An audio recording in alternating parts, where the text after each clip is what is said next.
En esta oportunidad estamos en la ciudad de Cali, en Colombia, donde mujeres de 21 países pertenecientes a la red de mujeres afro-latinoamericanas, afrocaribeñas y de la diáspora se reunieron para ver los avances del Decenio Internacional de los Afrodescendientes declarado por la ONU de 2015 a 2025, después de 4 años de implementación.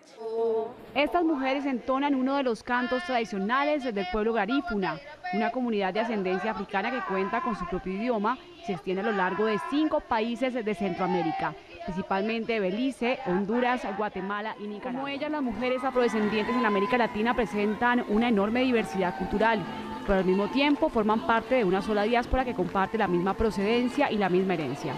Pero sobre todo comparten una realidad común que en la actualidad pone los mismos objetivos en el marco del Decenio Internacional de los Afrodescendientes, declarado por la ONU de 2015 a 2025. Realizamos un foro internacional para ver los procesos, los adelantos que tenemos en este decenio que es declarado para la población afrodescendiente. Una pausa, ver los obstáculos, ver los avances, pero también los retos que esta red de mujeres afro con presencia en 22 países tiene para el futuro, para llegar a la década con avances, con políticas públicas impulsadas por los gobiernos en estos 22 países, de que se mejoren las condiciones de vida de las mujeres, tanto afro y mujeres indígenas, mujeres adultas mayores, mujeres jóvenes, niñas, niños.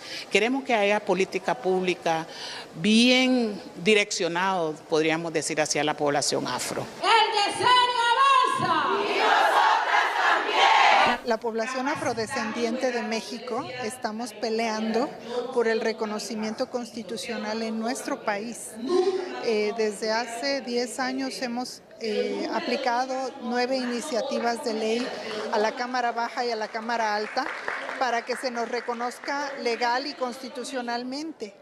Y ha sido un rotundo no. Llevamos más de 500 años aportando a la construcción democrática de nuestros estados. O sea, no solamente hemos aportado a la moda, al arte, al deporte, a la danza, a la construcción de los estados como tal. Cuando los pueblos afrodescendientes avanzan, todas las sociedades avancen, tiene que avanzar incluyendo toda su diversidad. La discriminación, el racismo, realmente lo que hace es menguar a los estados. En América Latina viven alrededor de 100 millones de mujeres negras. Ellas tienen el reto de transformar sus comunidades en los 6 años que quedan del Decenio Internacional.